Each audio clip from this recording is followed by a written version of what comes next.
Welcome back बच्चों। आपके सामने फिर से हाजिर हूँ 10वीं का गणित लेकर। परीक्षाएं 9वीं की ख़त्म हो चुकी थी, 10वीं का के लिए हमारी शुरुआत हो रही है। और इस शुरुआत में मैं चाहता हूँ कि आप सभी लोग बिल्कुल बिगिनिंग से ही फिर से मैथ्स के कुछ कंसेप्ट्स को सीखें। तो आज मैं बताने जा रहा हूँ आपको आपका पहला चैप्टर, जिसका नाम है वास्तविक संख्याएं या रियल नंबर। तो हमारा पहला चैप्टर है रियल नंबर। सबसे पहले मैं आपको बताऊंगा कि रियल नंबर्स होते क्या हैं। उसके लिए हमारे पास जरूरी है कि हम पहले समझ लें कि नेचुरल नंबर क्या है, होल नंबर्स क्या हैं, इंटीजर्स क्या हैं,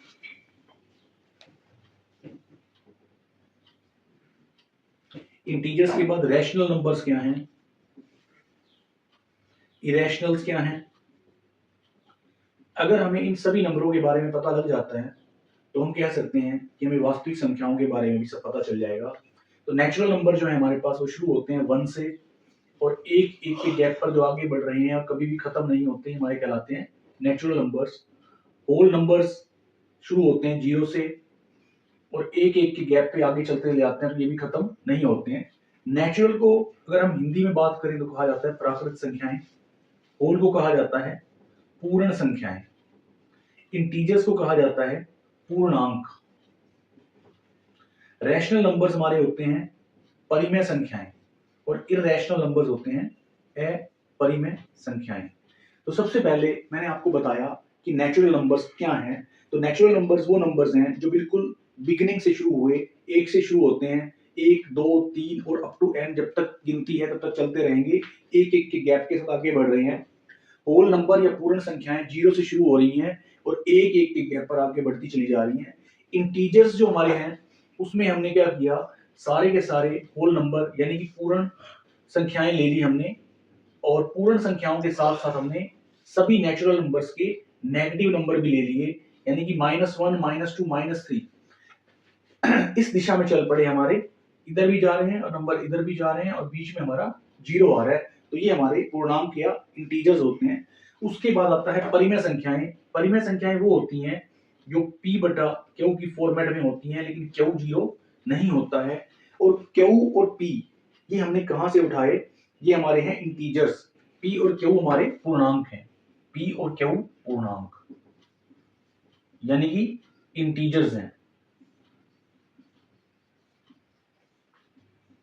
अब लास्ट में बचता है इरेशनल नंबर्स। तो इरेशनल नंबर्स जो हैं वो नॉट इन फॉर्म p बटा क्यू होते हैं, जिनको हम p बटा क्यू की फॉर्मेट में नहीं लिख सकते हैं, उनको हम कहते हैं इरेशनल नंबर्स। अब हम बात करते हैं कि वास्तविक संख्याएं क्या है। तो बेटा वास्तविक संख्याएं इन सभी का नाम है, इन सबको मिला के जो संख्याएं बनती हैं वही कहलाती हैं हमारी रियल नंबर्स या वास्तविक संख्याएं।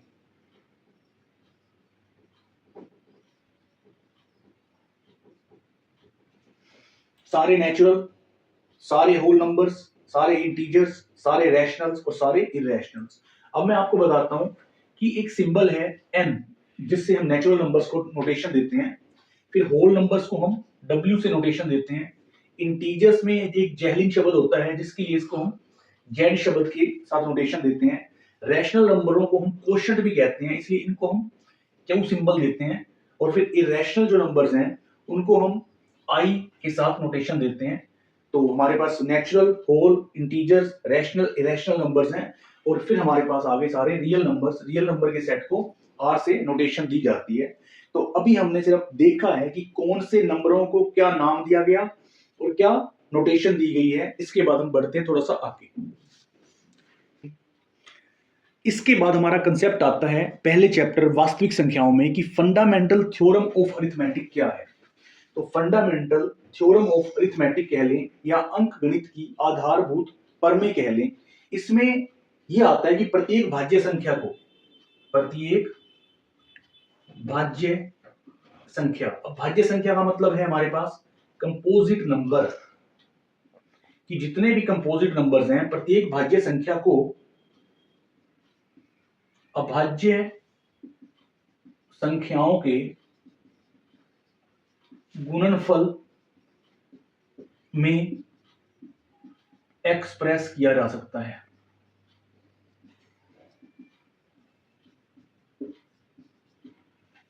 और वो भी एक यूनिक तरीके से। तो every composite number can be expressed in product of prime numbers. अभाज्य संख्याएं हमारी प्राइम नंबर्स, तो प्राइम नंबर्स के प्रोडक्ट में तोड़ा जा सकता है किसी भी कंपोजिट नंबर को। इसको मैं आपको सरल भाषा में बताता हूं। तो जैसे कि हमारे पास एक नंबर है 4, तो आप उसको तोड़ सकते हैं 2 इंटू 2 में। 6 को हम तोड़ सकते हैं 2 इंटू 3 में। 8 को तोड़ा जा सकता है 2 इंटू 2 में। तो पहला नंबर मैंने लिया 4। 4 एक कंपोजिट नंबर है, लेकिन अगर इसके टुकड़ों की बात की जाए तो 2 इंटू 2, इसके अलावा हम इसको किसी और प्राइम नंबरों में नहीं तोड़ सकते हैं। तो हमने ये सीखना है यहाँ पर कि फंडामेंटल थ्योरम ऑफ अरिथमेटिक के according every composite number can be expressed as the product of prime numbers in a unique way. तो यूनिक तरीके से हम प्रत्येक कंपोजिट नंबर को प्राइम नंबर्स के प्रोडक्ट में तोड़ सकते हैं। प्रत्येक भाज्य संख्या को अभाज्य संख्याओं के गुणनफल में एक्सप्रेस किया जा सकता है। तो जैसे हमारे पास 20 है, तो 20 को भी लिखा जा सकता है 2 इंटू 5। तो ये भी एक प्राइम नंबर है, ये भी एक प्राइम नंबर है और ये भी एक प्राइम नंबर है। तो ये यूनिक तरीका है कि 20 को 2 इंटू 5 ही लिखा जा सकता है। इसके अलावा आप कोई नए प्राइम नंबर्स की प्रोडक्ट नहीं ला सकते हैं। तो यही हमने केवल सीखना है। इसका कोई प्रूफ की हमें यहाँ पर नीड शायद नहीं पड़ने वाली है। तो हम केवल फंडामेंटल थ्योरम ऑफ अरिथमेटिक का एक सरल भाषा में मीनिंग समझ लेते हैं कि कहना क्या चाहता है कि फंडामेंटल थ्योरम ऑफ अरिथमेटिक में। तो वो ये है कि प्रत्येक कंपोजिट नंबर एक प्राइम नंबरों के ग्रुप में या प्रोडक्ट में तोड़ा जा सकता है। मैं आपको बताने जा रहा हूं कि नंबरों को प्राइम फैक्टराइजेशन में कैसे कन्वर्ट करना है या अभाज्य गुणनखंडों की गुना के रूप में कैसे व्यक्त करना है। मैं पहला ही क्वेश्चन उठा रहा हूं, सीधा समझते हैं कि 140 अगर हमारे पास नंबर है तो कैसे हम उसको तोड़ेंगे प्राइम फैक्टराइजेशन में। तो सबसे छोटा प्राइम फैक्टर लेके चलते हैं 2। 140 2 के पहाड़े में जाएगा 70 पे, ये आगे जाएगा 35 पे, फिर से 2 लिया हमने। अब अगला 3 पे नहीं जाता, 3 के बाद 5 पे जाता है। ये 5 35 को 5 से 7 आ गया, तो आगे इसके बाद 7 को हम डिवाइड कर सकते हैं 7 से ही। तो हमारे पास प्राइम फैक्टराइजेशन आ जाएगा 140 का 2 इंटू 5 इंटू 7। तो ये हमारे पास कंसेप्ट है कि किसी भी नंबर को प्राइम फैक्टरों में कैसे तोड़ना है। इसी तरह से अगर हम नंबर लेते हैं 156, तो इसको हम तोड़ते हैं 2 के पहाड़े पे सबसे पहले जाएगा, ठीक है। तो 2 के टेबल पे गया ये 2 7 2 8 जा, उसके बाद फिर से जाएगा 2 की टेबल पे 2 3 जा, और ये जाएगा 2 9 जा, उसके बाद 2 पे नहीं जाएगा, फिर जाएगा 3 पे। हमने कोशिश ये करना है कि सबसे पहले हमारा टुकड़ा होना चाहिए 2 पे जाता है कि नहीं, फिर जाएगा 3 पे, 3 के बाद लेना है 5 पे, 5 के बाद 7 पे, 7 के बाद 8 9 10 नहीं लेना है। उसके बाद हम चेक करेंगे किस पे, 11 पे, फिर 13 पे। क्योंकि हमें क्या करने हैं, हमें प्राइम फैक्टराइजेशन करना है किसी भी नंबर का। तो हमें इन नंबरों के थ्रू ही उसको तोड़ना है, हम कोई कंपोजिट नंबर से उसको डिवाइड नहीं करने जा रहे हैं। तो इस तरह से 78 पे गया, फिर आगे 39 पे गया, फिर ये 13 पे ही जाएगा। अब उसके बाद 13 एकम 13 ही करके, तो 156 के जो टुकड़े हैं वो इस तरह से हो जाएंगे 2 इंटू 2 इंटू 3 इंटू 13।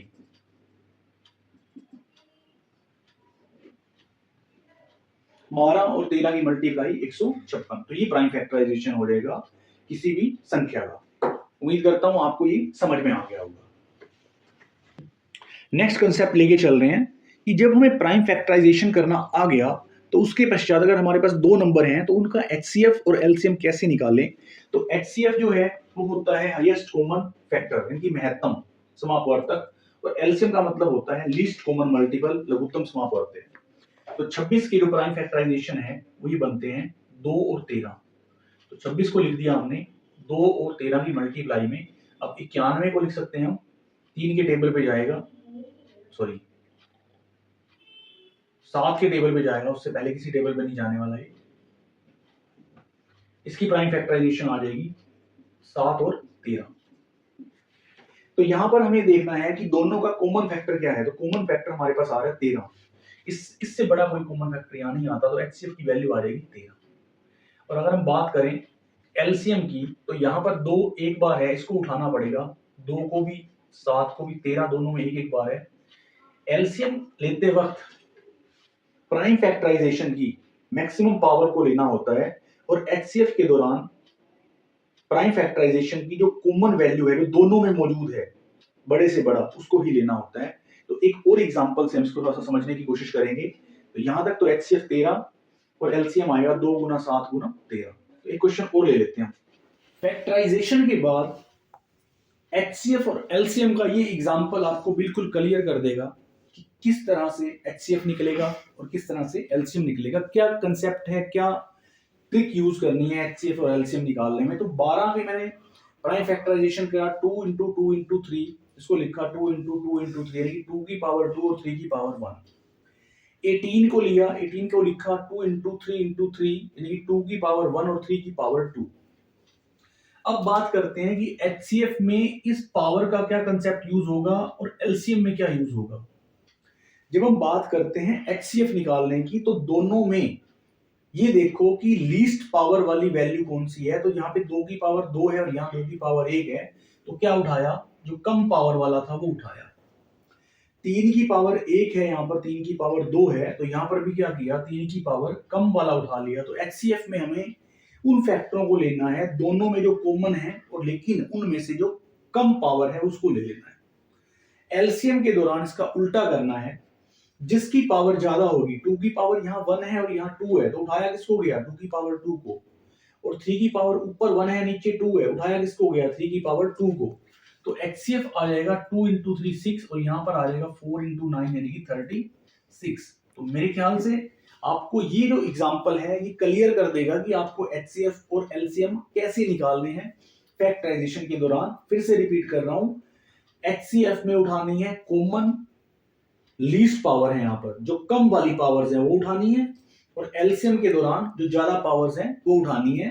देखो H हाईएस्ट है लेकिन पावर कम ले रहे हैं, लीस्ट यानी कम लेकिन पावर ज्यादा वाली ले रहे हैं। तो यहाँ ये ध्यान रखना है कि यहाँ उल्टा चल रहा है कंसेप्ट।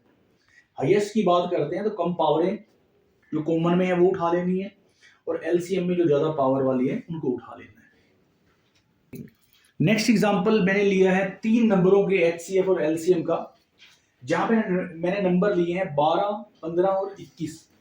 अब 12 के प्राइम फैक्टराइजेशन की बात करें तो 2 इंटू 2 इंटू 3 यानी कि 2 की पावर 2 और 3 की पावर 1। 15 की अगर प्राइम फैक्टराइजेशन की बात करें तो 3 की पावर 1 और 5 की पावर 1। 21 की अगर बात करते हैं तो 3 की पावर 1 इंटू 7 की पावर 1। अब फिर से वही कंसेप्ट यूज करते हैं कि जो कम पावर वाला कंसेप्ट होगा उससे हमारा HCF निकलने वाला है, और LCM जो हम लेंगे तो ज्यादा पावर वाली वैल्यू उठाएंगे। अब हम बात करते हैं कि यहाँ पर 2 की पावर 2 है लेकिन यहाँ पर 2 की पावर 0 है। जब कोई पावर नहीं होती है तो 0 है, 2 की पावर 0 की 1 है। यहाँ पर भी 2 नहीं है तो इसका मतलब 2 0 पावर लेके आया हुआ है।